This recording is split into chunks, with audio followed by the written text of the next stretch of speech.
ഇന്ന് വളരെ എളുപ്പത്തിൽ തയ്യാറാക്കാവുന്ന അതീവ സ്വാദിഷ്ടമായിട്ടുള്ളൊരു തക്കാളി ചട്നിയുടെ റെസിപ്പിയുമായിട്ടാണ് കേട്ടോ ഞാൻ വന്നിരിക്കുന്നത്. അപ്പോൾ ഇതെങ്ങനെയാണ് തയ്യാറാക്കുന്നത് നമുക്ക് നോക്കാം. നമ്മുടെ തക്കാളി ചട്നി തയ്യാറാക്കാൻ വേണ്ടിയുള്ള ഇൻഗ്രീഡിയൻസ് ആണ് കേട്ടോ അവിടെ കൊടുത്തിരിക്കുന്നത്. ഒരു വലിയ തക്കാളിയെ ചെറുതാക്കി നുറുക്കിയെടുത്തിരിക്കുന്നതാണ്. ഇതുപോലെ തന്നെ അത്ര വലിയ സബോളയല്ല, ഒരിടത്തരം സബോളയാണ്. അതിന് ചെറിയ കഷ്ണങ്ങളാക്കിയിട്ട് അരിഞ്ഞെടുത്തിരിക്കുന്നു. 3-4 അല്ലി വലിയ വെളുത്തുള്ളിയെ ചെറുതാക്കി അരിഞ്ഞിരിക്കുന്നു. ഒരു പച്ചമുളകിനെ ചെറുതായി അരിഞ്ഞു വെച്ചിരിക്കുന്നത്. അതുപോലെ തന്നെ ഇതൊരു കഷ്ണം ഇഞ്ചിയെ ചെറുതായി അരിഞ്ഞിരിക്കുന്നതാണ് കേട്ടോ. ഇത്രയാണ് ഇതിന് വേണ്ട മെയിൻ ആയിട്ടുള്ള ഇൻഗ്രീഡിയൻസ്. നമ്മൾ ഈ തക്കാളി ചട്നി തയ്യാറാക്കുന്നതിന് വേണ്ടിയിട്ട് ഒരു കടായി അടുപ്പത്തേക്ക് വെച്ച് കൊടുത്തിട്ടുണ്ട്. കടായി ചൂടായി വന്ന സമയത്ത് നമ്മളതിലേക്ക് ആവശ്യത്തിന് വെളിച്ചെണ്ണ ചേർത്ത് കൊടുത്തിട്ടുണ്ട്. വെളിച്ചെണ്ണ ചൂടായി വരുമ്പോൾ നമുക്കതിലേക്ക് കടുക് ചേർത്ത് കൊടുക്കാം. കടുക് ഒന്ന് പൊട്ടി വരുന്ന സമയത്ത് അതിലേക്ക് 2 വറ്റൽമുളക് ചേർത്ത് കൊടുക്കാം. അതോടൊപ്പം തന്നെ കറിവേപ്പിലയും ചേർത്ത് കൊടുക്കാം. ഇനി നമുക്കതിലേക്ക് ചേർത്ത് കൊടുക്കേണ്ടത് അരിഞ്ഞു വെച്ചിരിക്കുന്ന വെളുത്തുള്ളി, അതോടൊപ്പം തന്നെ അരിഞ്ഞു വെച്ചിരിക്കുന്ന ഇഞ്ചി, അതുപോലെ തന്നെ പച്ചമുളക്. ഇത്രയും ചേർത്തിട്ട് ഇതിൻ്റെ പച്ചമണം മാറുന്നത് വരെ നന്നായിട്ടൊന്ന് വഴറ്റിയെടുക്കാം. നമ്മളിത് ചെറിയ തീയിലിട്ടിട്ട് നന്നായിട്ടൊന്ന് വഴറ്റിയെടുക്കണം. നമുക്കിത് ചപ്പാത്തിയുടെ കൂടെയോ അല്ലെങ്കിൽ ചോറിൻ്റെ കൂടെയോ എന്തിൻ്റെ കൂടെയും സൈഡ് ഡിഷായിട്ട് ഉപയോഗിക്കാവുന്ന ഒരു ചട്നി തന്നെയാണിത്. പണ്ട് ഞങ്ങൾ സ്കൂളിൽ നിന്നൊക്കെ എവിടേക്കെങ്കിലുമൊക്കെ ടൂർ പോകുന്ന സമയത്തൊക്കെ ആണെങ്കിൽ ചപ്പാത്തിക്കൊക്കെ ഏറ്റവും മെയിനായിട്ട് കൊണ്ടുപോകുന്ന ഒരു ഇതാണ് ഈ തക്കാളി ചട്നി. ഈ തക്കാളി ചട്നി എപ്പോഴും എൻ്റെ ഒരു വീക്ക്നെസ്സാണ് കേട്ടോ. എനിക്ക് വളരെ ഇഷ്ടമുള്ള ഒന്നാണ് ഈ തക്കാളി ചട്നി. അത് അമ്മ ഉണ്ടാക്കുന്നതാണെങ്കിൽ പിന്നെ പറയുകയും വേണ്ട. ഇപ്പോൾ ഇതൊരു ഗോൾഡൻ നിറമായി വന്നിട്ടുണ്ട്. ഈ സമയത്ത് നമുക്കിതിലേക്ക് അരിഞ്ഞു വെച്ചിരിക്കുന്ന സബോള ചേർത്ത് കൊടുക്കാം. സവോള ചേർത്ത് കൊടുക്കാം.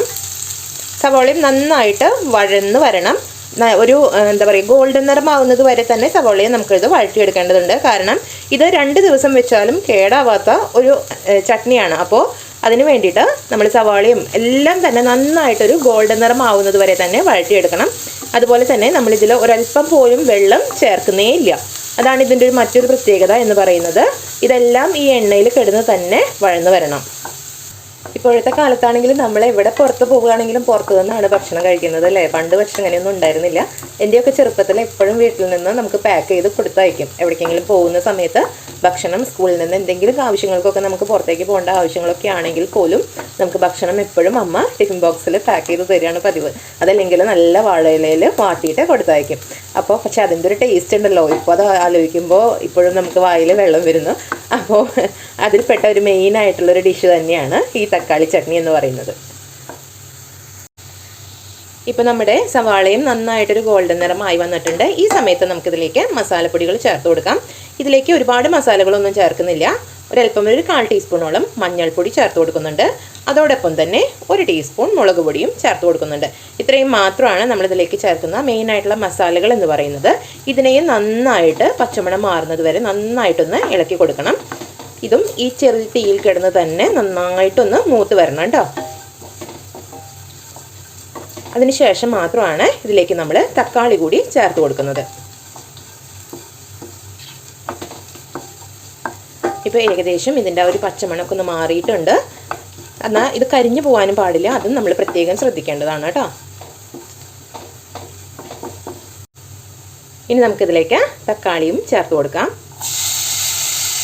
തക്കാളി കൂടി ചേർത്തിട്ട് ഇതിനെ നന്നായിട്ടൊന്ന് വഴറ്റിയെടുക്കുക. തക്കാളിയും ഇതുമായിട്ട് ചേർന്ന് നന്നായിട്ടൊന്ന് മിക്സായി വന്നതിന് ശേഷം മാത്രം നമുക്കിതിലേക്ക് ആവശ്യത്തിനുള്ള ഉപ്പ് ചേർത്ത് കൊടുക്കാം. നന്നായിട്ടൊന്ന് മിക്സ് ചെയ്തെടുക്കാം.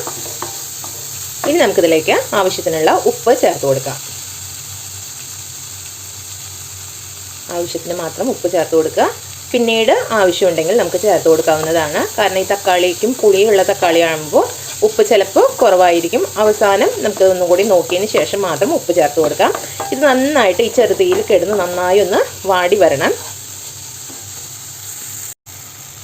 ഇപ്പം നമ്മുടെ തക്കാളിയും നന്നായിട്ട് വെന്തുടഞ്ഞ് വന്നിട്ടുണ്ട്. നമ്മളിതിലൊരല്പം പോലും വെള്ളം ചേർത്തിട്ടില്ല. ഇനി അവസാനമായിട്ട് ഇതിലേക്ക് ഒരല്പം കായത്തിൻ്റെ പൊടി നമ്മൾ ചേർത്ത് കൊടുക്കുന്നുണ്ട്. കായമാണ്, LGയുടെ കായത്തിൻ്റെ പൊടിയാണ് ഞാനിവിടെ ചേർത്ത് കൊടുക്കുന്നത്. ഇത് കൂടി ചേർത്തിട്ട് നന്നായിട്ട് ഇതിനൊന്ന് യോജിപ്പിച്ചെടുക്കാം. ഇത് നമ്മൾ ഒരല്പം പോലും വെള്ളം ചേർക്കാത്തത് എന്തുകൊണ്ടാണെന്ന് വെച്ചാൽ ഇത് തക്കാളി ചട്നി കേടാവാതിരിക്കാൻ വേണ്ടിയാണ് നമ്മൾ ഒരല്പം പോലും വെള്ളം ചേർക്കാത്തത്.